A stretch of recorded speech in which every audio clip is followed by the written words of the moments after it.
welcome everyone from my side to our session today, Envisioning the Future of the Social Economy in Europe. My name is Marika Bernhard. I'm co-founder and chair of Social Entrepreneurship Baden-Württemberg, a network and think tank located in Germany. I'm delighted to host this session during the OISIS today and to guide you through the upcoming 90 minutes, 80 minutes, more or less. Before I hand over to Giulio Pasi, my colleague, who should be there in a minute, to give you a brief introduction about the context of the session, I would like to give you a short overview of what you can expect. And also, I would like to encourage you to get involved as much as possible. As already said, Giulio Pasi from the Joint Research Center at the European Commission will tell you a little more about the background of the session in just a minute. Then we will have the great pleasure to welcome Eric Nee from the Stanford Social Innovation Review for some opening remarks. And after that, we will zoom into the topic and listen to 3 talks from renowned scientists that circle around current trends of the future of the social economy in Europe. Leonora Buckland is with us, Eva Varga and Mario Calderini are here with us today to share insights into hot off the press pieces and provide some food for thought. Looking forward to that. After the 3 presentations, we will have the time for an open discussion, and that's where you come in. You are warmly invited to ask questions, to get involved, either through the chat or by stepping on stage. We will check if that's possible. If not, please extensively use the chat on the right-hand side. And I really encourage you to really do so, because this session and the whole European Social Economy Summit is about cross-field dialogue between politics, research, and practice. So if talks resonate with you, if you feel like sharing your experiences, your insights, or questions, please don't hesitate to do so. You're really welcome. So now checking if Giulio is here already. I can't see him. Giulio, are you there? If that's not the case, then I will just do my best to provide you with a little bit of background of the session myself, starting with the challenge we were facing. So public awareness around social and ecological changes is growing. In various fields, action is galvanizing to tackle these challenges. Traditional new forms of social economy, sustainable business, corporate social responsibility, social innovation and entrepreneurship, sharing and circular economy, philanthropy and civic society, and so on. And in order to widen our understanding of what the social economy is and what it could become, the Joint Research Center from the European Commission, the EFM at the University of Mannheim, the Center for Social Investment at the University of Heidelberg, and a Social Entrepreneurship BW organized the Social Economy Scientific Conference, #SES 2020, in November last year. During that conference, 3 main trends of the social economy were discussed. Let me show you that you should now see the overview of the conference last year. You should now see the first topic, which was discussed, the social economy as an agent of change and its spillover effect, evolutionary trends to envision the future. The second trend we looked at was the social economy as a part of an ecosystem, a conducive environment for the development and spread of new models, technologies, and concepts. And the third topic we looked at was the social economy as partner for policymakers and for the profit sector, principles, strategies, and tools for accelerating innovative and impactful actions. So those 3 topics were at the core of the conference. The conference to us was a great success, but we didn't want it to be the only occasion where the relevant research was shared, and we felt a need to share it with a more broader audience afterwards. So we got in contact with the Stanford Social Innovation Review, I'm sure Eric, who's here with us today, will tell you more about what came out of our conversation in just a minute. But I can say already that I'm grateful to see all this relevant cutting edge knowledge and research being spread not only in the scientific community, but with practitioners and social entrepreneurs and policymakers around the world. And in that respect, I'm honored to now welcome Eric Nee, Editor-in-Chief of the Stanford Social Innovation Review. Thanks, Eric, for being with us today. The stage is yours. Well, thank you, Marika, for that introduction. And thank you for inviting me to be a part of today's session. So as you said earlier this year, Giulio came to me and asked if Stanford Social Innovation Review would like to partner and together publish a series of articles about the European social economy. So the articles, as you mentioned, would be based on much longer and more academic articles that have been written for the Social Economy Scientific Conference held last November. But they would work with us to shorten them and edit them for a wider and more practitioner-oriented audience. So without much hesitation, I said yes. The reason I was so enthusiastic about doing that is because this is exactly the type of publishing partnership that we look for, working with a person or an organization who can help us pull together a series of articles by different authors on an important topic that our readers will find interesting. And we do these in-depth series because it enables us to leverage the expertise that the other organization brings, helping us identify and recruit authors, and also helping us reach a new and wider group of readers than we otherwise wouldn't. We started publishing the series on April 21st with an opening article titled Reconceptualizing the Social Economy by Giulio, Marika, Dominika Rook, and Georgi Kriev. Since then, we've published 5 additional articles, including ones by 2 of today's speakers, Eva and Leonora. And we're going to publish 4 more articles between now and June 23rd, including one by Mario. So one might ask why a publication based in California wants to publish articles by European authors about the European social economy. So we may be based at Stanford, but we are a global publication. Nearly half of the 250,000 people who come to our website each month to read articles in English come from outside the United States. The largest group of readers after the US are from India, Canada, the United Kingdom, and the Philippines. Those 4 countries together account for about 20% of our readers. And rounding out the top 10 are Australia, South Africa, Singapore, Germany, and the Netherlands, accounting for another 12% of readers.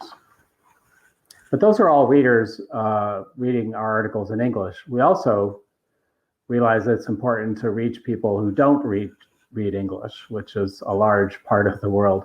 So we also have partnerships with organizations located in Beijing, Seoul, Abu Dhabi, Tokyo, and Monterrey, Mexico, who publish local language editions of SSIR in Chinese, Korean, Arabic, Japanese, and Spanish. And we're currently in discussions with groups in Brazil, with a group in Brazil to do a Portuguese language edition, and a group in Vietnam. In fact, I'm having a conversation with them later today to do a Vietnamese edition. So those languages that we're currently published in, along with English, represent well over half of the world's population. And the reason we do this, as Marika said, is because social innovation is truly a global phenomenon. And we strongly believe that there's a great deal that people around the globe can learn from one another about how to improve society. Take, for example, topics like impact investing and philanthropy, B Corps, public-private partnerships, social movements, outcome-based funding. All of these are global phenomena. They obviously they look slightly different in each country, given the local political, economic, and cultural context, But there's a lot that there's in common that people can learn from. And so this series of articles that we're publishing about the European social economy are a great example of that. Europe is one of the regions of the world that's leading the way in rethinking how industrialized countries, particularly those based on capitalism and democracy, might reconfigure themselves to better serve the needs of people and the environment. Think about the article that Eva's going to be talking about, the role that public agencies can play in promoting the social economy by changing the way that they procure goods and services. In Europe, we're talking about a huge amount of money. But it's true in every country that the public sector procures a lot of goods and services, and how they do that can really influence how a social economy evolves. And Leonard's article about the important role that measurement plays in fostering a social economy by helping to create learning organizations is another good example of how thinking in one part of the world can influence thinking and practice in others. And Mario's article that we're going to publish next Wednesday about a new breed of social entrepreneurs that he and his co-authors call the social tech entrepreneur, I'm sure is going to get people around the world thinking about entrepreneurship in new ways. So again, thank you for inviting SSIR to be a part of your community. Please take the opportunity to read the rest of the articles in the series. You can find them on our website at ssir.org, as well as all the other articles that we publish on these and similar topics from around the world. So now let me hand it back to Marika. Thank you very much, Eric, for that introduction and for pointing out the relevance of thinking beyond the own ecosystem and learning from each other. We now want to do exactly that. Our first speaker is Leonora Buckland, who will be speaking about the social economy as part of an ecosystem, the case of impact measurement and management. Leonora Buckland is a freelance author and consultant on social entrepreneurship and impact investing. She has been living in Barcelona for quite some while and now moved back to London, and there and she still acts as a researcher at ESADE and as an advisor of the Social Impact Investment Fund and acceleratorship to be. I hope that's correct. Previously, she was executive director of the Venture Partnership Foundation based in London, UK, and a consultant for the Skoll Foundation, London Business School, EVPA, and Guiding Evidence. So lots of experience to share. She holds a master in international economics from Johns Hopkins University in the USA and a PhD in European history from University of Oxford, England. It's a great pleasure to have you with us, Leonora. The stage is all yours. Hello, thanks so much, and it's great to be here today. So yeah, I wanted to talk today about the role of impact measurement and management, which is what our article was based on for this SSIR series, and particularly thinking about it and framing it within a kind of an ecosystem approach, because I know that was really the main thrust of this session today. So I just wanted to say that my co-author for the article, Lisa Hehenberger, who I work with very closely at ESADE, is speaking at another session today, but that this is very much a shared piece of work and thinking of ours. So let me just make sure I can, work the slides. So just to kind of set the scene out a little bit in terms of definitions, because this whole impact measurement and management field has grown a lot in the last few years, and actually saw quite a few different sessions during the conference about it. But for us and the work that I do at ESADE, we think about impact as the effects, positive or negative, experienced by people or the planet as a result of one or more activities. So that is a definition that actually comes from the Impact Management Project, and we find very helpful partly because it also includes this concept of negative change. I think people have started to understand that impact comes in both positive and negative form, that there are unintended consequences of what we do, and that we need to be thinking about impact in a more holistic way. And obviously that includes environmental impact. So we understand the whole impact that our activities are generating. And then the measurement is really just the measurement using what we know is rather complicated sometimes array of different methodologies and frameworks and standards and principles, which as some of you here might find has been a bit overwhelming, but the field has moved on quite a lot in that sense.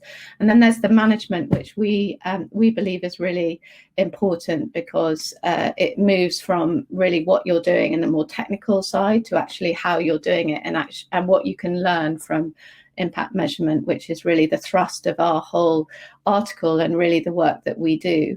And I think talking about the role of academics and what's the link between research and practice, both Lisa and I do a lot of work actually with practitioners, and we work with organizations in the field. So we are kind of a bridge between the two worlds.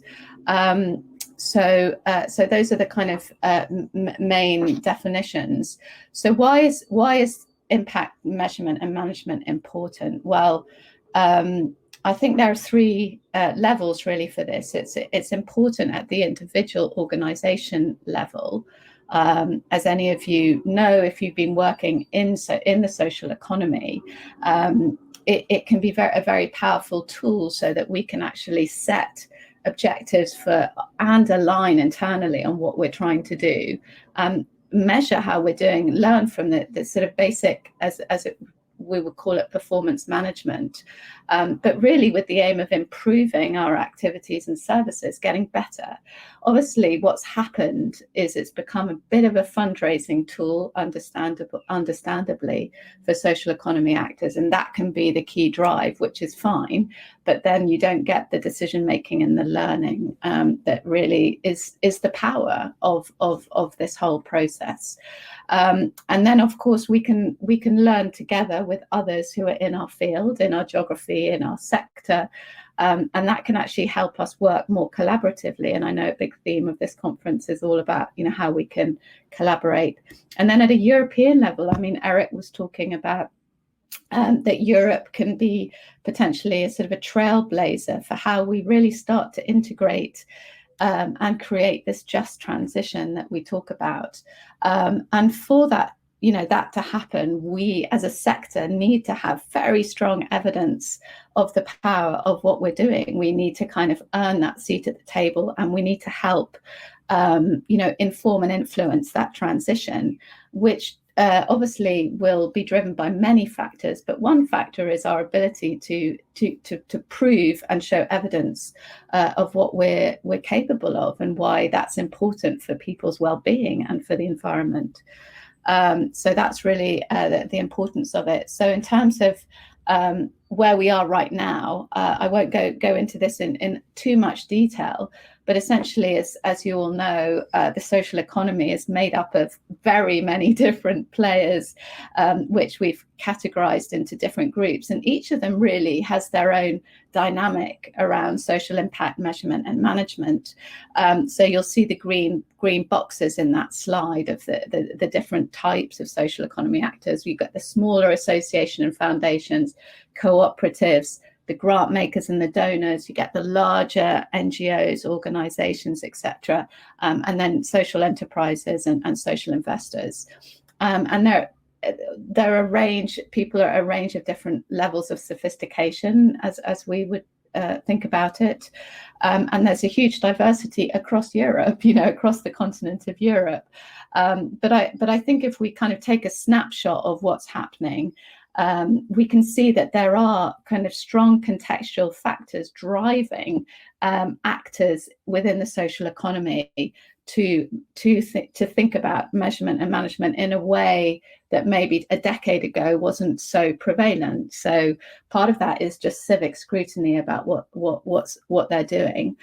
Part of that is donor-led, so funders are really demanding a bit more evidence, sometimes, not everywhere, and then obviously there's a public procurement focus, and I guess that's where my presentation and Eva's presentation could be linked in a way. So that's sort of driving this whole agenda. But there is still a huge diversity across different actors in different countries, and I think if you look at like cross-comparative studies, you can see that massive variation in how far experts believe that that there are a lot of impact evaluations being done, and that just depends a lot by country and the different associations. We can happy to sort of share resources about that. So obviously this is quite a generalized perspective, speaking on average in general across Europe. So you can see that there are some major barriers to this working well, and us being able to prove what we're doing has the impact that we know in our heart and soul it actually does. And often the barriers are really to do with resources. We just don't have the financial resources to commit to it. We don't really know how to do it particularly well, and it's become such a kind of complex, messy field with so many different frameworks and methodologies that I think that can be really off-putting at a kind of practitioner level. But there are, of course, some enablers, and I think this whole kind of ecosystem approach is one of those enablers that we are starting to kind of, particularly I think COVID has given that also another big boost in terms of sharing data, coming together, really trying to collaborate around what we're doing, where the need is, and how as different actors we can work together to satisfy that need, the social and environmental need, and also kind of track how we're doing. It's quite a kind of complex and dynamic field. I think the kind of key thing is, yes, there's been improvement, but I think we are still falling short in terms of as the European social economy, in terms of impact measurement and management. The bright spots, which we talk about in the article, of which there are quite a few in that overview, come from where we are coming together as across different sectors. We're cross-pollinating. You talked, Marika, about trying to kind of create this dialogue between different different disciplines, different countries, different sectors. So there are some sort of shared impact measurement approaches. These tend to be at the national level, to be fair, rather than the kind of European level. But different actors from the public and the private and the social sector are coming together, for example, around social impact bonds, which I know have their own, has its field and some detractors. But on the positive of it, I think it has brought those kind of different stakeholders to the table together and actively discussing, measurement. I think that the data and the transparency that the possibilities that data science gives us as the social economy is tremendous. I don't think that's been harnessed yet. I know that there's a lot of sessions on how we can digitalize quicker, better, faster, and impact measurement is one of those areas where that it would be there's huge potential for that to really make a big impact, particularly on this kind of ecosystem approach.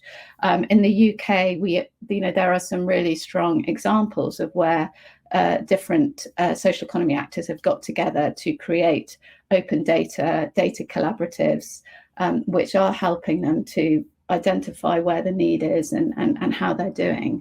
I think the other interesting thing that's happening, and you probably have seen it in your own countries and fields, is that the private sector is starting to really speak a lot more about these topics, the SDGs.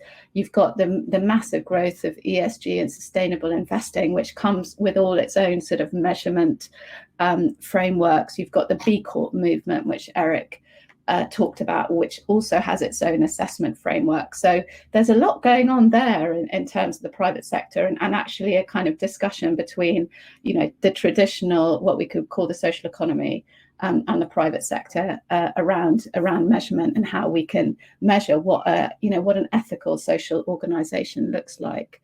And then we are getting some better infrastructure around impact measurement and management. So there are these bright spots, but we're still in a situation where there is a little bit of a vicious circle that we believe is around, unfortunately, with impact measurement and management.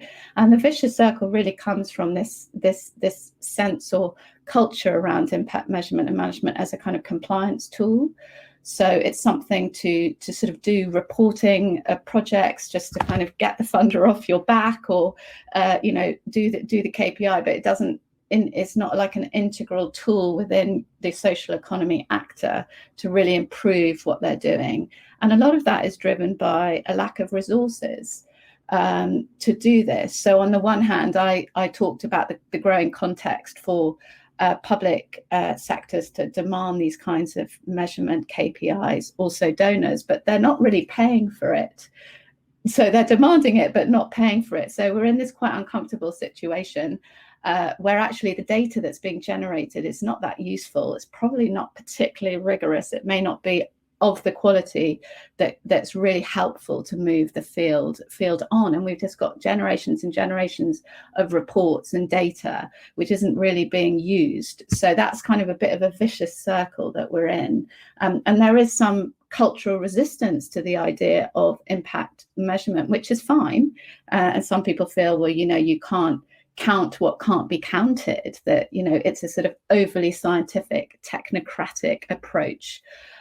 Which doesn't have such a place in the social economy. So there's still kind of that mentality, which I'm not saying is wrong. It just need to have a dialogue about it and tease it out, and really try and make the case for how powerful, impact measurement and management is. But understanding that it's not all about quantitative data, it's not all about KPIs, it's also about the storytelling, etc. So but how we can move to the more virtuous circle is more investment in it. There needs to be more resources, bottom line, but also the mentality needs to shift a bit to embrace it as a learning tool, and to kind of really move away. And in fact, some of the funders we work with, they just don't talk about accountability anymore. They just talk about learning, and they get into learning partnerships with the organizations they work with.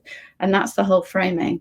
And that's a kind of a lot less threatening and more helpful, really. So we definitely believe that needs to happen. But for that to happen, all players in the ecosystem need to kind of be cooperating and talking. Otherwise that system itself is not going to shift. So we do lay out in the article what the EU can do, as in at the policy level, which was obviously one of the reasons, and the reasons for the commissioning of these papers at the beginning, which the articles have been based on. So, the EU policy has been quite influential to date in terms of the field of impact measurement and management in Europe, through the Social Business Initiative, through GECES, which was the group that came up with like a more standardized methodology to think about social impact measurement, at least for the social business sector.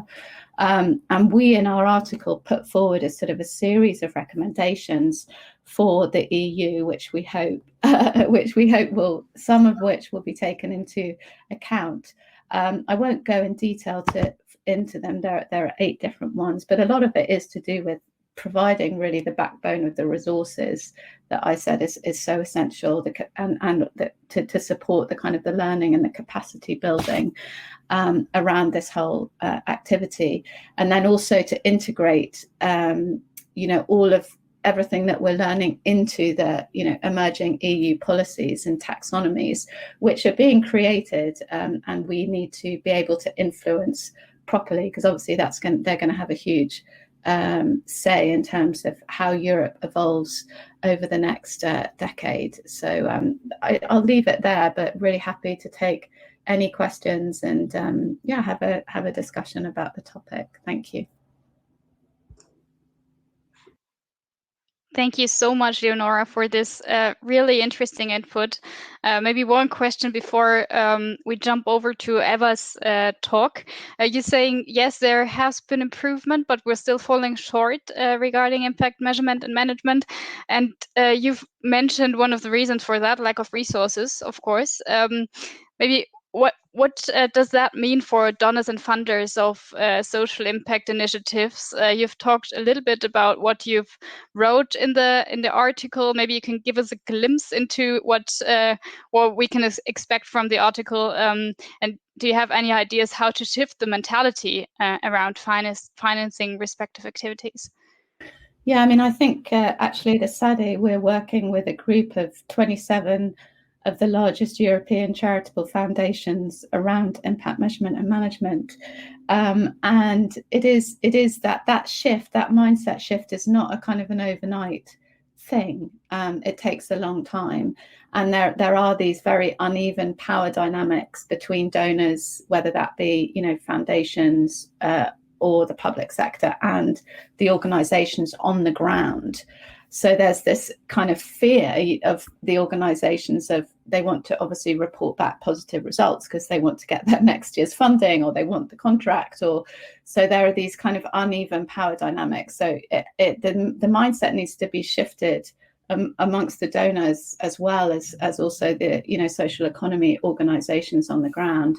It's not a, as I said, it's not kind of an overnight proposition, but I do feel that, let's say, the more pioneering European foundations, the ones that I think that we're working with, are on that track. I've got some strange thing has come on my screen. Can you still hear me? Okay, yeah, they are. So I think it's a question of time, of course. And some foundations that we're working with are putting over 30-40% of their entire budget into working on evaluations, on evidence, and working with their partner organizations on all of these. So you see that the field is moving, and I think the public sector is also starting to support a bit more around, and to resource this so that it doesn't need to come out of the project budget, which is really for serving the needs of the people on the ground or the environment. So yeah, I don't have a kind of silver bullet answer, I'm afraid.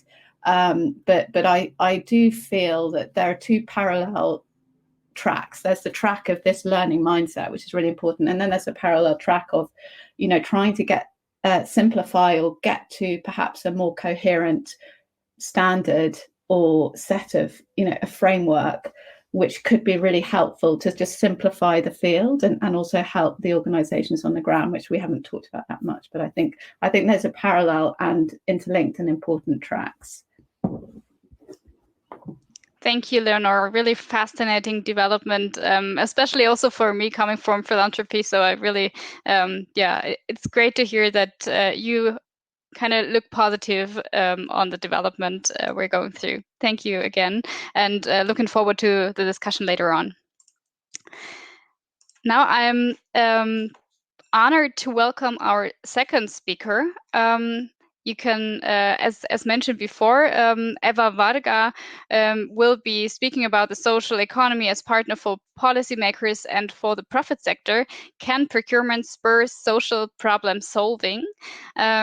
Really, widely discussed topic also. Eva is an independent expert in social entrepreneurship who has previous experience working at the EU as a member of the European Commission's expert group on social business and as a member of the jury of the European Social Innovation Prize Award. Moreover, Eva has been a director of the Euclid board since January 2015. And the topic she will talk about today is one that is currently being discussed in both research and practice, public procurement. So Eva, it's a pleasure to have you. The stage is all yours.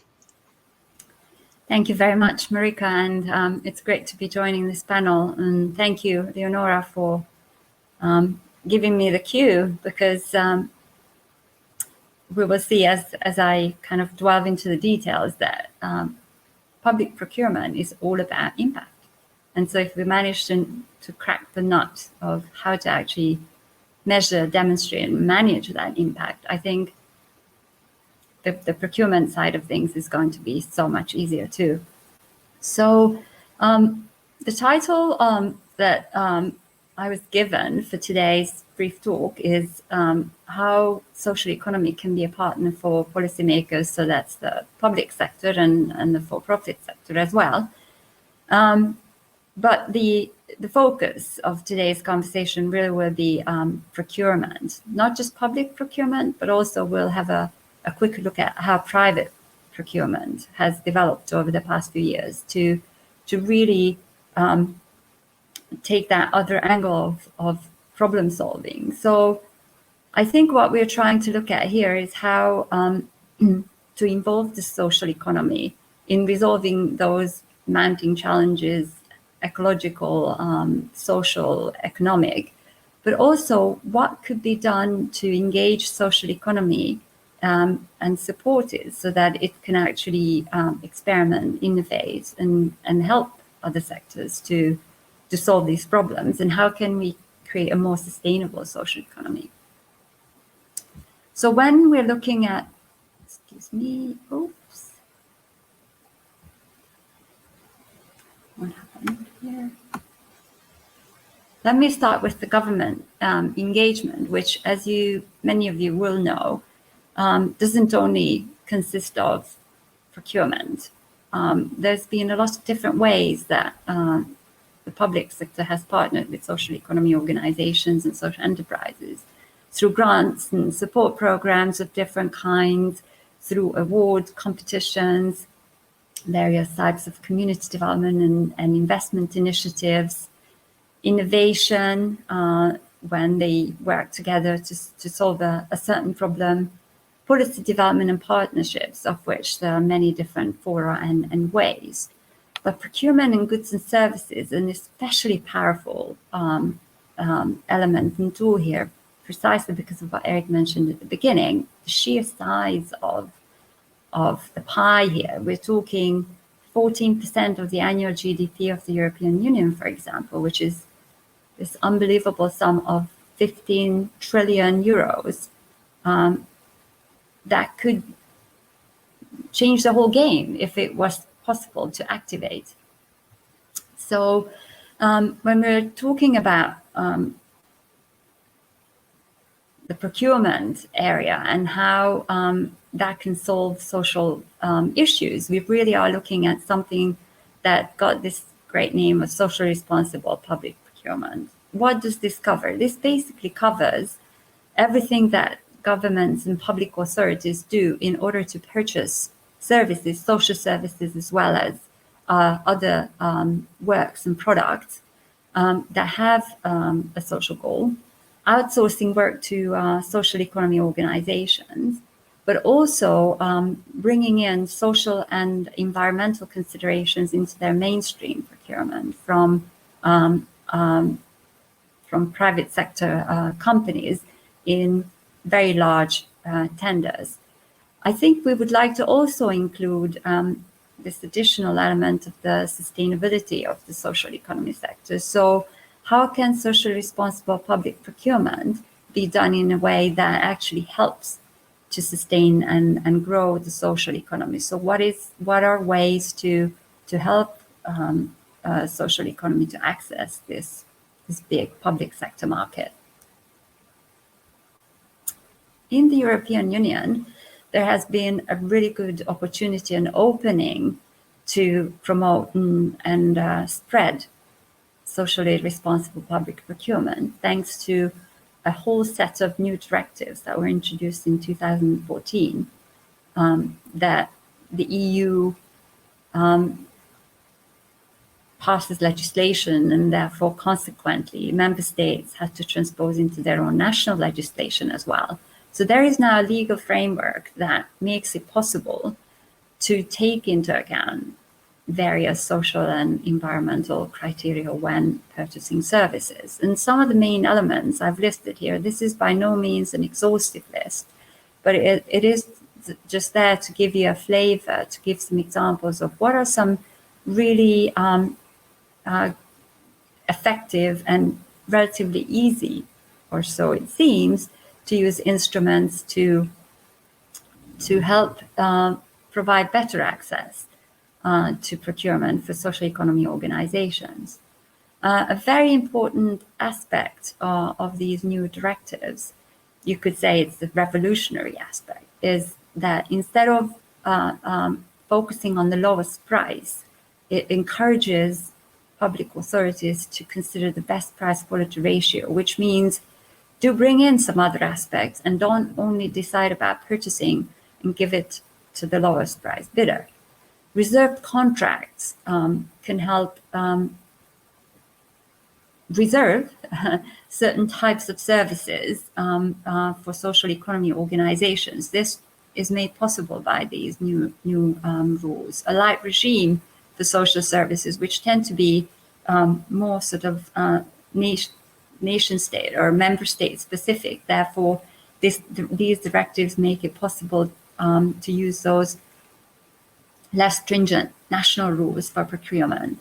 Life cycle cost methodology, which again is a really important element, emphasizing that the purchase price at the time of awarding the tender is not the final price of procurement. We really need to look at what the whole project is going to cost over its lifetime. What are going to be the negative and positive externalities? What are going to be some of the other costs that need to be taken into account?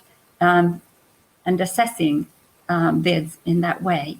Innovation partnerships open the way to actually consult possible bidders before a tender document is published, and to try and see what are some new ways and what can be done to experiment with new ways of delivering solutions. And I put mandatory social clauses as one of the last points here, but that doesn't mean to say that's the least important one. In fact, that's probably actually currently being the most frequently used instrument in this package, because it means that public authorities can actually include in their tender documentation mandatory clauses about social or environmental impact and the expectations. And all bidders need to meet these criteria if they want to be successfully winning the tender. So this is the way, I think, for many public authorities to try and mainstream these new aspects. The good news is that public authorities are not the only ones that are interested in socially responsible procurement. In fact, I think we can say that in a lot of places, the private sector and corporations are much more of a trailblazer. And we see a lot of really interesting and large-scale projects and examples in North America, for example, about how biosocial is really something that private sector actors have bought into and are promoting on a large scale.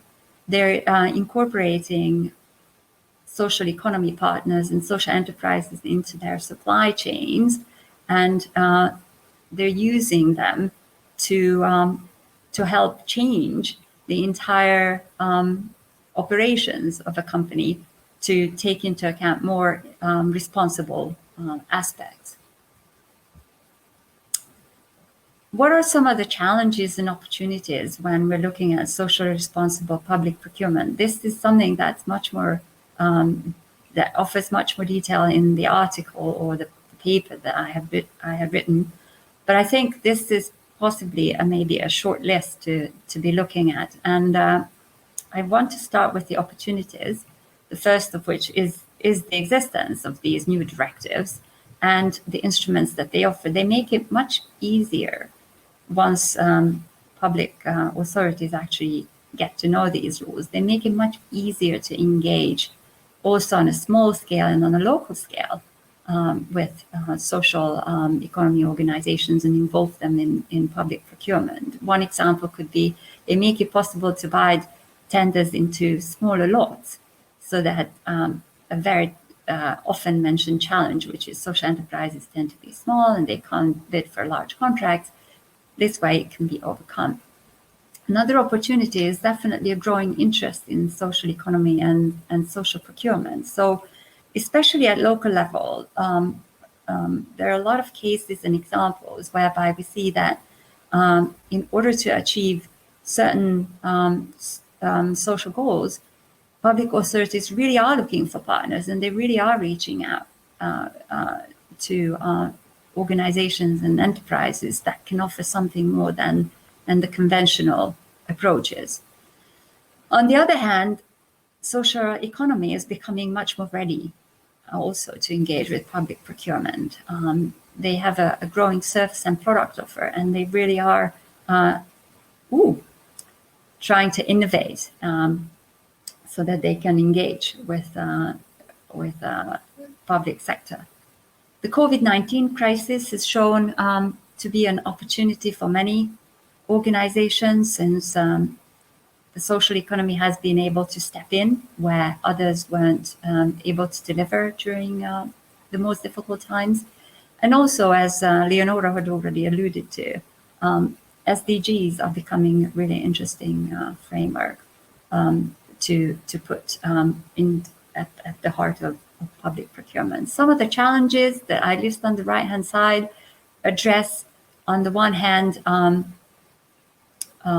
technical difficulties, so lack of skills and lack of knowledge of how to actually do social responsible procurement, both on the public sector side and on the social economy side. So both supply and demand side need to be learning, using tools, and be trained a lot better. Unfortunately, there's a lot of adverse incentives still in the public sector, which makes the use of socially responsible procurement especially difficult. One of them I mentioned already, which was this strive for reaching the lowest possible price because of limited public sector budgets. But incentives can be put into perspective when we're looking at what are some of those social and environmental goals that we want to try and achieve. And this is where I think very much the impact issue comes into play. And maybe I'll just jump to that slide right away before finishing. So in the article, you will see that there's three main areas of recommendations that we put forth in order to explain how to better achieve social responsible public procurement. And one is definitely that outcomes focus needs to increase. So public procurement is not just a tool to buy things, but it is a way to achieve impact by engaging other actors. So if public authorities have their impact agendas and goals, it will be so much easier to then find who can be partners and what can be possible solutions that can help them get to those goals. So instead of being prescriptive and looking for partners to, let's say, build a bridge to how to get to the other side, maybe they want to think about and think out of the box about what are other ways to get to the other side. Should we jump on a ferry, for example, or swim across? And my last slide will possibly be this. The ecosystem view is really important because public procurement is not a silver bullet to solve everything, but it's definitely one of the important elements when we're looking at how social economy can be supported and engaged. At the same time, in order for public procurement, socially responsible procurement to work, we've discovered that the other element needs to be in place as well. So there needs to be an impact-oriented culture. There needs to be potential other financiers who will help fund these procurement deals. Just think about the social impact bonds, for example, which can be a really interesting construct for something like that. Or there needs to be proper legislation in place whereby procurement officers can actually kind of cover their backs as well and are not taking unnecessary risks. So I'm going to stop here and thank you very much for letting me use some overtime. Thank you very much, Eva, for these insights. There's so much to share. I know you could have been continued talking about this topic for quite a while. Thank you for pointing out the highlights also of your work and the paper. A brief question to you before we jump to Mario for the last input. You said public procurement is not only a tool to buy things, but also for engaging with others and for collective learning. At the same time, you mentioned a lack of knowledge in practicing social responsible public procurement. Do you have a recommendation how to overcome this challenge? How can an open dialogue around do's and don'ts can be incentivized? Yes, absolutely. Thank you. And this gave me the chance to show the last slide, actually, which has some examples for exactly that. So what are some ways to overcome this knowledge gap or this learning gap? Well, one very kind of easy and straightforward way is to share the knowledge, to share good examples and to share tools and also the learnings and the challenges. So in a number of countries, there is now a public procurement learning portal, which can be accessed both, the procurement officers as well as any company, including social economy companies that want to be bidding, to get to know each other, to get to know the different experiences and the different procedures. A good, I think, example for this is collaborative innovators, where you can actually kind of follow through the entire process and have tools attached to each of the steps of the thinking process.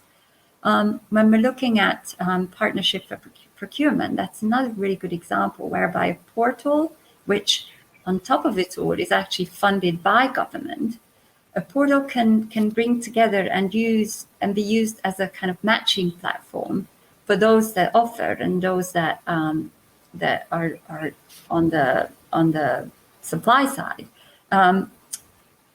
So this portal not only offers tools and guides for social economy organizations and procurement officers, but it also has databases, searchable databases of examples and of companies who are offering certain types of services, and also a database for the tenders that are published. So you can go in and have a look and see where you can meet the demand and what you need to do in order to be ready to meet that demand.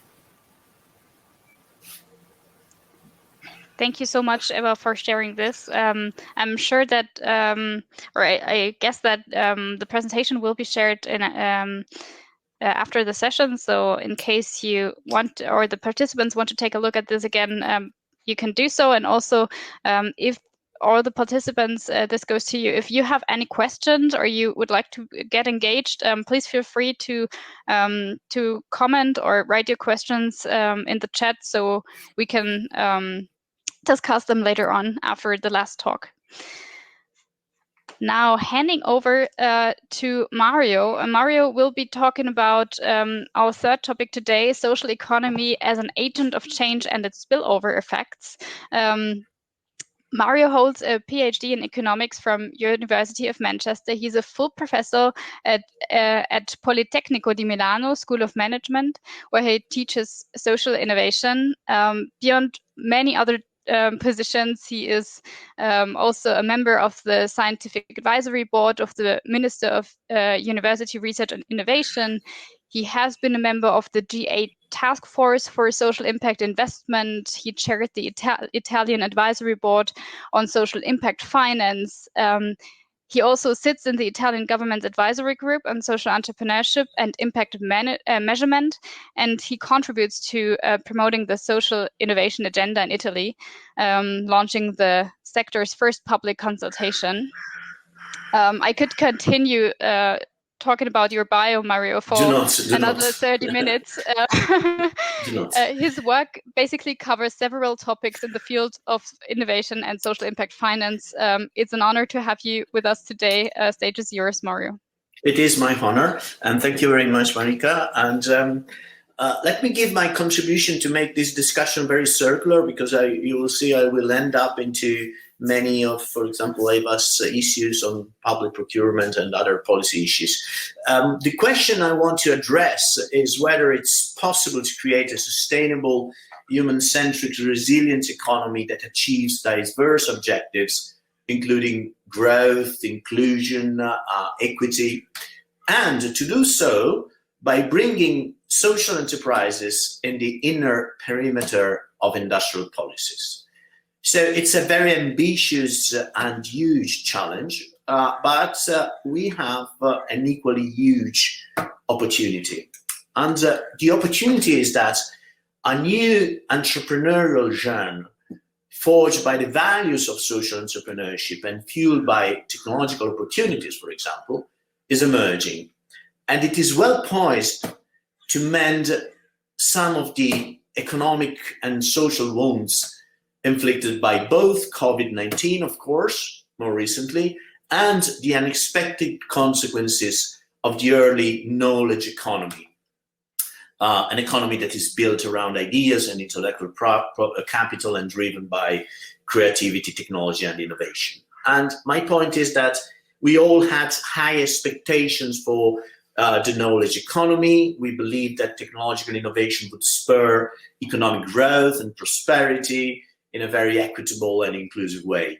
Unfortunately, research shows that the knowledge economy has so far fallen short of this expectation. And this is something that we need to take account for. Debatably in terms of absolute growth, performance, but certainly in terms of equitable opportunities. While innovative and creativity-based activities have contributed to the growth of gross domestic product, for example, of wealth in general, knowledge and wealth have concentrated in selected areas, excluding the vast majority of territories, communities, places, and social segments. And it is something that it is very dangerous, and the uneven distribution of resources not only has produced new inequalities, as we all know, but may well represent a sort of glass ceiling on Europe's prospects of growth. So we believe that this new genre that I was mentioning in my introduction, which we will call and we will refer to as social tech entrepreneurship, is important to inaugurating a new generation of place-based, innovation-driven development policies, inspired by a more inclusive idea of growth, though under the condition that industrial and innovation policies would include it in their frame of reference. So as I said, if we are able to bring social enterprises at the very center of mainstream industrial policies. We all know that social innovation has undergone a very complex transformation in recent years. It has seen a hybridization of social and commercial objectives, and as a direct consequence is new forms of management that support organizational missions that blend the two. But today, a more recent trend reinforced by the pandemic might push this transformation much further. And it is the idea that technologies, particularly the ones that are commoditized in the digital and software domain, offer a unique opportunity to solve societal problems at scale. Social tech entrepreneurship differs from work of high-tech companies in that it specifically aims to develop and deploy technology-driven solutions that address social needs. A social tech entrepreneur basically leverages technology not just to make parts of his or her operations more efficient, but to prompt a disruptive change in the way specific social problems are addressed, and in a way that, so to say, safeguards economic sustainability.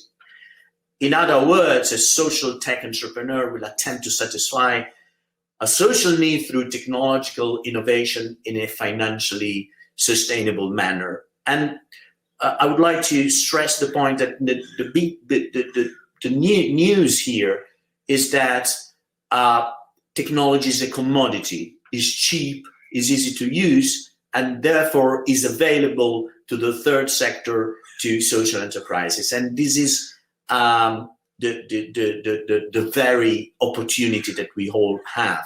And the big question, political question, is how to pollinate social entrepreneurship with technology in order to make this contamination a very successful recipe for industrial policy. And you understand that I believe that social tech entrepreneurship can play a very central role in designing fully integrated social and industrial policies.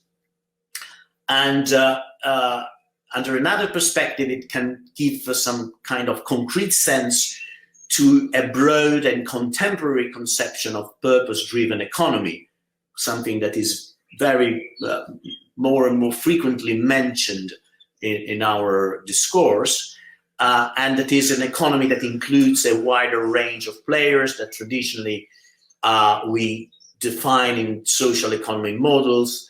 And to accomplish this very ambitious political task, we need to ask technology and research institutions to step forward and assist the third sector and social entrepreneurs. And this is the political issue and the political objective that we all should debate. So how we bring our research and innovation system to assist the social economy in this technological transition. To cut a very long story short, I should say that there are basically 5 ways in which technology can play a role, a transformational role with respect to the potential of social economy. First, it can shed light on new solutions and enable novel entrepreneurial approaches to social problems by creating solutions that would have not existed otherwise without the technological opportunity. Of course, there is a question of scale. Technology can play a huge role in scaling existing solutions so that they reach more beneficiaries in more places. Co-creation, because when it comes to engagement, technology is also very useful, and social enterprises can share expensive technologies with underserved segments of population via, for example, digital platforms, allowing them to develop and test solutions that specifically address their needs. Of course, an important point is that the issue of sustainability. Technology reinforces the economic sustainability of social entrepreneurship models and sometimes paves the way for greater balance between social and business logic. This is, first of all, because it helps social enterprises to scale, of course, but then there is another question that is, as we all know, social economy and social business models rely on very thin economic sustainability margins. Technology, through scaling, can help these social enterprises to multiply the very thin sustainability margins by large volumes, and this makes economic sustainability of social business. And of course, and this is the last issue, it makes social enterprises more attractive to investors, and specifically to the investors that are in the so-called impact investing industry. So one of the issues is that technology, by transforming labor-intensive models into capital-intensive ones, that is the typical effect of technology on social business, social tech entrepreneurs can motivate investment in social tech entrepreneurs and spur social enterprises to become investment ready.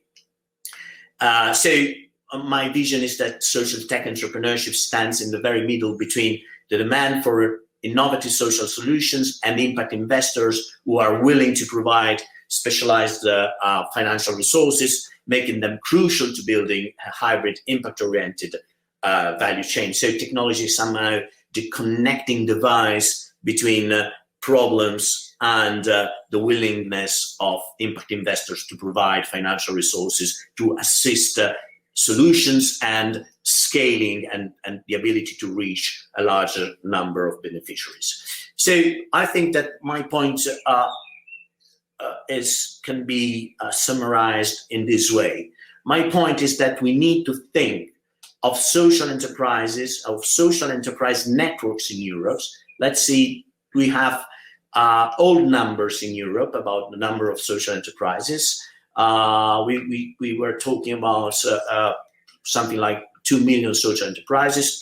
My bet is that this number is much larger as of 2021.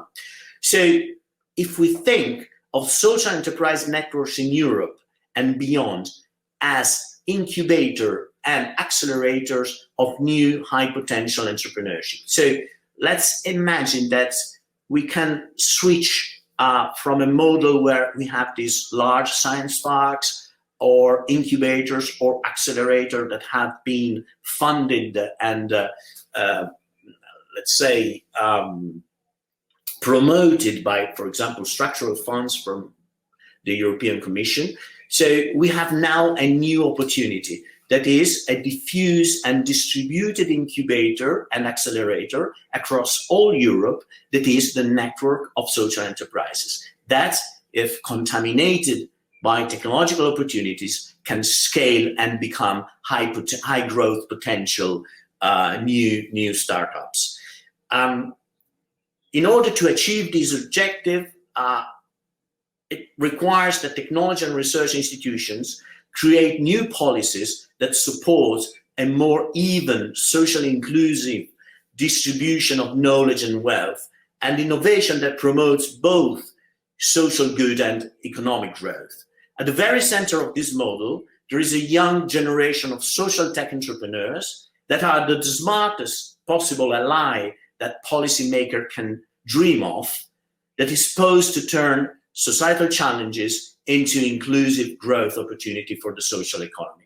So there are 5 things, and this is my final remark, there are 5 things that I think policymakers should think of if they want to make social tech entrepreneurship a valuable building block for a new inclusive growth based on the social economy.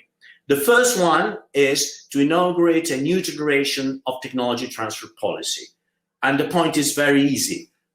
Third sector, the social economy, social enterprises have been excluded by research institutions when they think of their third mission, their technology transfer approach to the economy. The typical target has been high-tech startups, mainstream corporation, and so on and so forth. So why not thinking of a new third mission of universities and research institutions that is specifically targeting the third sector and in particular social enterprises? Second is to extend traditional models of open innovation.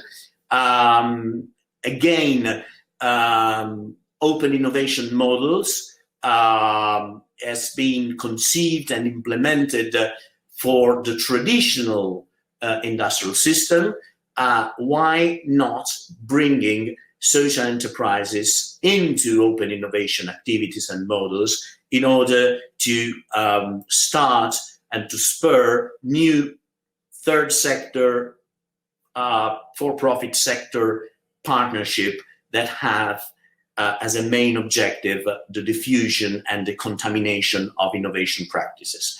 Third, experiment new forms of capacity buildings that need to happen at cluster level, at a local level. So starting new forms of ecosystemic learning processes that involve different actors like for-profit, like third sector, and like, of course, public administration.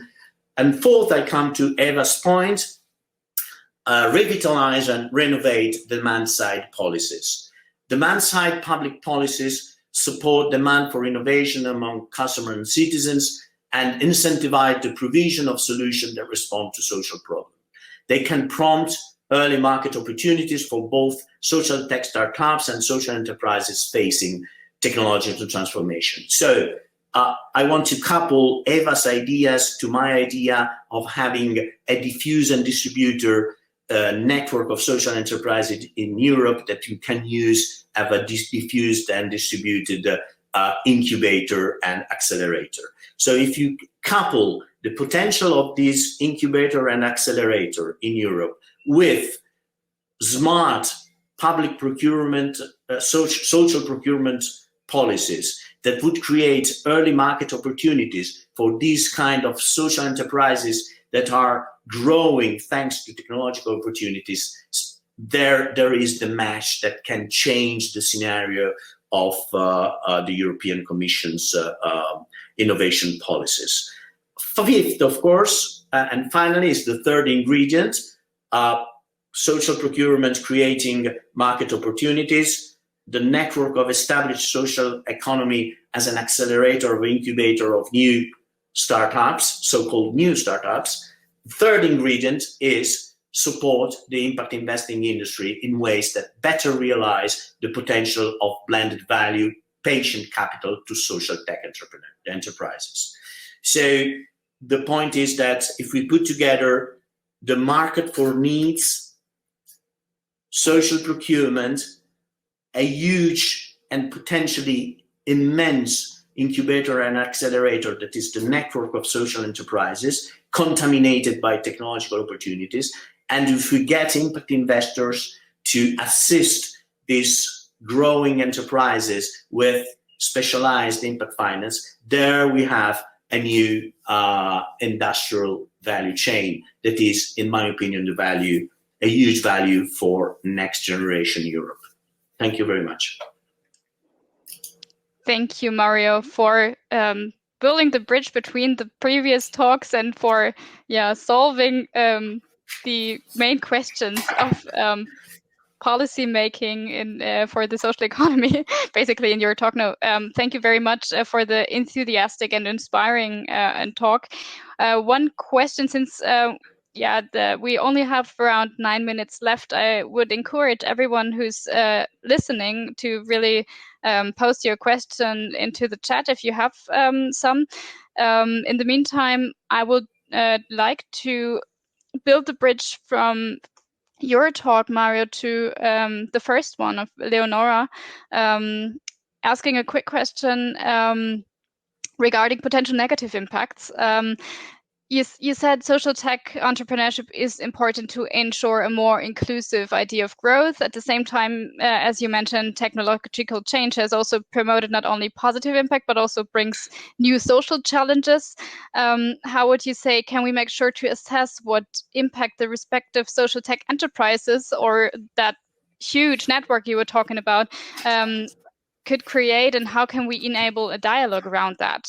Yeah. And Leonora, if you want to jump in afterwards, maybe you also want to comment. Well, of course, it would deserve probably a huge discussion, but let me boil it down to two points. The first one is we have a problem with uneven concentration of opportunities. There are places in Europe, for example, in Italy, not only the southern part of the country, but also the post-industrial part of northern Italy, where industry is no longer there.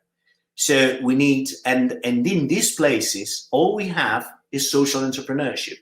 So we need to think, and the nice thing about social entrepreneurship is that it is spread all over the place. And so it can include places in the new level. Otherwise, as Professor Rodriguez-Pose would say, these places will be left behind forever. And it is a huge problem. The second problem is that we all know that technology has endogenous problem, right? There are so-called endogenous crises of technology. Technology is creating inequalities sometimes. Technology has unintended consequences. And technology has a potential for keeping people, for making people, someone very rich and someone not rich, but also for introducing new inequalities. There is some research to be done on this issue, but one intuition would be that when you encapsulate technology, when you embed technology in the shell of social entrepreneurship, given the values and the mission and the governance structure of social enterprises, I think that they can mitigate the unintended consequences of technology. And I think this is a very important issue to be explored.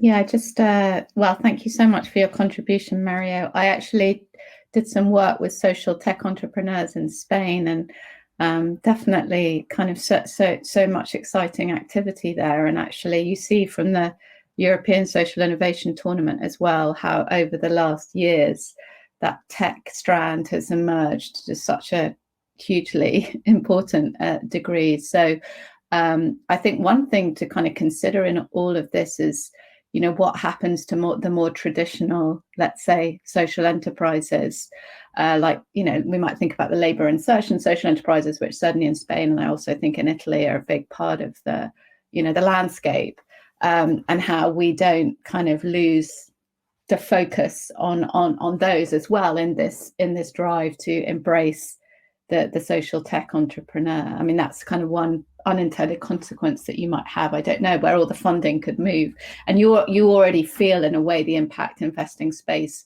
does get very excited about tech, and it builds on all that VC mentality of growth in tech, and I definitely also know from my gender lens investing work, talking to a lot of female entrepreneurs, that they sometimes feel that if they don't have a tech solution, you know, they're not going to get any investing. So I think there are things there. I mean, exactly. I agree. Really important point. Thank you, Leonora. Since we are running a little bit out of time, and I don't see any further questions from the audience, I would try to sum up a little bit what we talked about, but of course this should not be the end of the discussion. I will in just a few seconds hand over again to Eric, who will probably let us know how we can keep part of the keep being part of the dialogue through the series, but we also want to encourage everyone to continue discussing these topics. We have not planned yet whether there's going to be another scientific conference. Currently, we think about rather combining the scientific knowledge with more the practitioner's lens. If you want to keep updated and if you're interested in further activities, I kindly invite you to sign up for the newsletter on our website. You can see the link here. Before I hand over to you, Eric, I briefly want to summarize. Leonora, I think the main point you mentioned was that, yes, the development we're in, right? So we see a lot of improvement, but still there's a lot of shortcomings involving power dynamics as one of the main challenges, changing narratives about also the relationship between those creating impact and those funding it.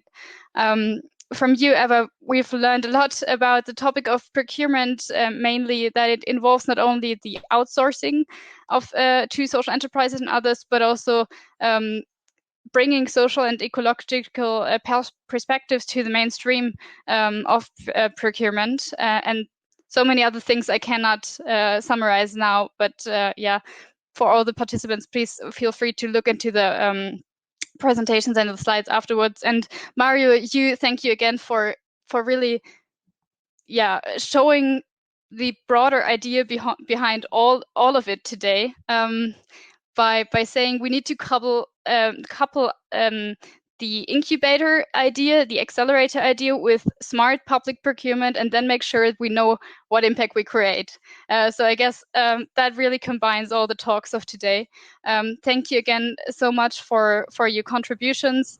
If you want to share your contact details in the chat, please feel free to do so people can ask questions afterwards. And now for the final remark, or the call to action, I would say I would hand over to Eric again.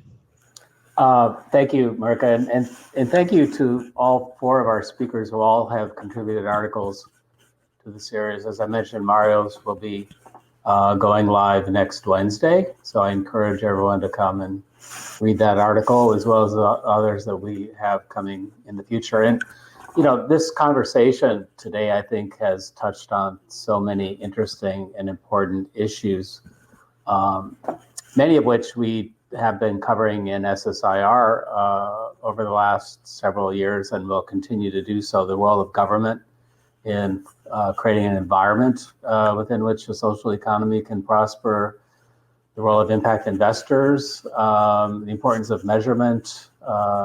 All of these questions are ones that there are no final answers to this, right? I mean, these are all evolving questions as the landscape changes. So I encourage everyone, a little bit of self-serving here, but if you want to continue reading about these issues, come to SSIR. Also, Giulio and I are going to be talking after we are done with the series about ways that we might continue this discussion going forward, because it's such an important issue, and we're really thrilled to be able to engage with so many people in Europe, thinkers and doers alike, in what's going on. So thank you all again, and let me hand it off to Marika to just close it down.